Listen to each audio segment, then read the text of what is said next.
नमस्कार, मैं हूं हफ्सा बानो सिद्दीकी। दोस्तों, आपको याद है अर्नब गोस्वामी का वो वीडियो जिसमें वो कहते हैं मुझे ड्रग्स दो, मुझे ड्रग्स दो, जिसे आप यकीनन भूलना भी चाहें अब तो शायद नहीं भूल सकते, क्योंकि ये अब एक मीम बन गया है।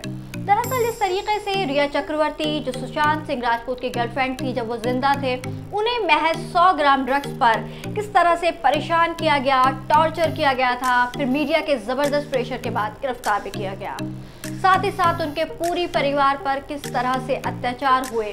पूरे देश की मीडिया उन्हें मानो खाने दबोचने के लिए टूट पड़ी थी। पूरी मीडिया मानो 100 ग्राम ड्रग्स के पीछे दीवानी हो गई थी। ऐसा लगता था देश में इससे बड़ा या इसके अलावा कोई मुद्दा ही नहीं है। बिना जांच एजेंसी के काम किए सारी मीडिया, तमाम बड़े एंकर जज बने हुए थे।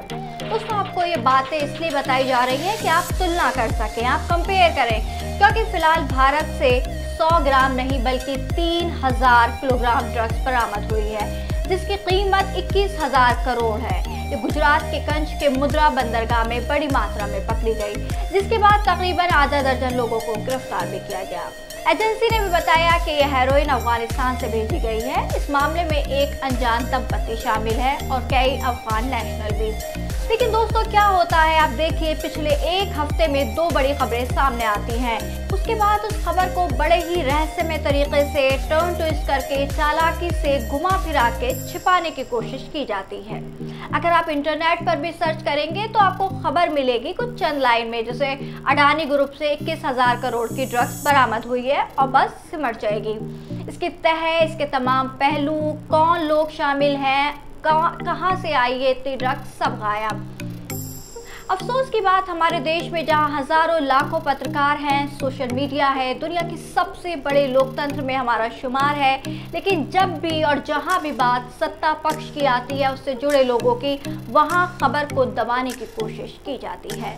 आप देख सकते हैं, जहां 100 ग्राम ड्रग्स पर इतना बवाल, पूरी मीडिया पागलपन की हद तक दीवानी हो रही थी, लेकिन 3000 करोड़ पर इतनी बड़ी और इतनी गहरी खामोशी क्या है? क्योंकि ये जो पोर्ट, ये बंदरगाह है, उसे चलाने का काम अडानी समूह का है, जिसके बंदरगाह पर 3000 करोड़ की हेरोइन पकड़ी गई है, जिसकी पूरी कहानी अभी तक किसी को नहीं मालूम, महज कुछ लोगों की गिरफ्तारी के अलावा।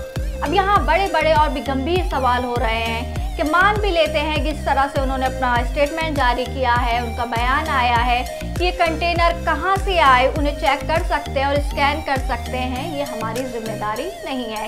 यह अडानी ग्रुप की तरफ से 5 दिन बाद बयान जारी किया गया, तो फिर भारत सरकार की जिम्मेदारी है। और आखिर वो कौन लोग और कौन से चेहरे हैं जो इस डील में शामिल हुए? सवाल बहुत हैं, लेकिन जवाब कोई नहीं। दोस्तों, ये घटनाक्रम शुरू होता है 15 सितंबर से।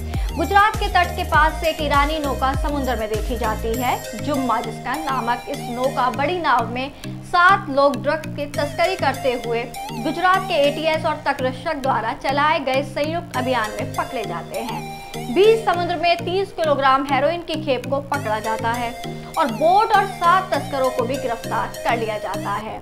तब नाव से कुल 150 करोड़ की हेरोइन जब्त की जाती है। अब यहाँ पर आता है कहानी में ट्विस्ट, क्योंकि नाव की जब्ती का ऑपरेशन देर रात तक चलता है। 7 लोगों से सख्ती से पूछताछ करने पर वो बताते हैं कि माल तो और भी बहुत है जो पोर्ट पर पहुंच चुका है, पर उस वक्त तक प्रेस रिलीज की जा चुकी होती है और ये बात भी उसमें चली जाती है कि ड्रग्स की सही मात्रा का एक बार नाव के पास के बंदरगाह पर तलाशी लेने के बाद पता चलेगा।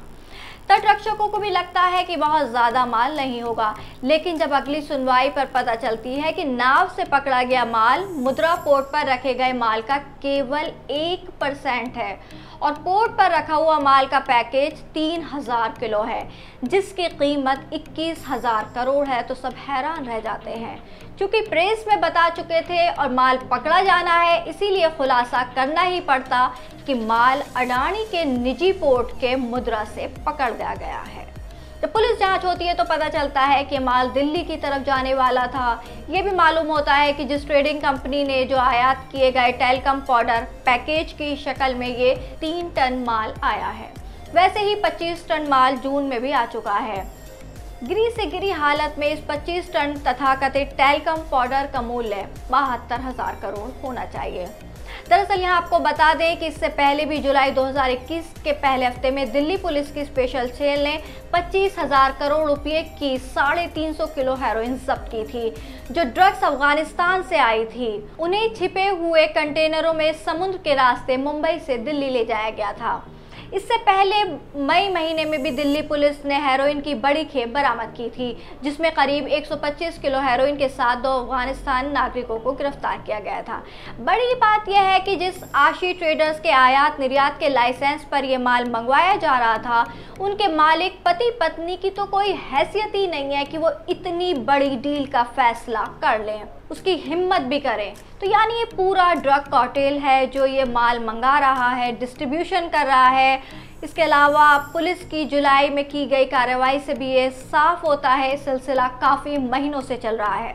बड़ा सवाल यह है कि इतनी बड़ी ड्रग डील के पीछे कौन लोग हैं, क्या वो कभी सामने आएंगे? सरकार इस मामले पर अभी तक चुप है, क्योंकि मीडिया के पत्रकार अपनी चुप्पी तोड़ते हुए इस पर बात करके इसकी तह तक जाएंगे, जो कि 100 ग्राम पर रिया चक्रवर्ती को कटघरे में खड़ा कर रहे थे। अब उन लोगों की असली नकाबपोशी की हकीकत कभी सामने आ पाएगी? इतनी बड़ी ड्रग के सामने आने पर एक बड़ा सवाल ये भी उठता है कि जैसे लैटिन अमेरिका के देशों में ड्रग लॉर्ड वहाँ की राजनीति पर हाविर हो चुके हैं, वैसे ही कहीं अंदर खाने यहाँ भी तो यही नहीं हो रहा है। सोचने वाली बात है कि ये ड्रग्स 21,000 करोड़ की जो ड्रग्स है, ये 5 करोड़ भारतीयों पर अपना असर छोड़ सकती है। सोचिए हमारे बच्चों के लिए कितना नुकसानदायक हो सकता है। हर छोटे बड़े अपडेट के लिए सब्सक्राइब करें हापुड़ हलचल को और बेल आइकन दबाना ना भूलें।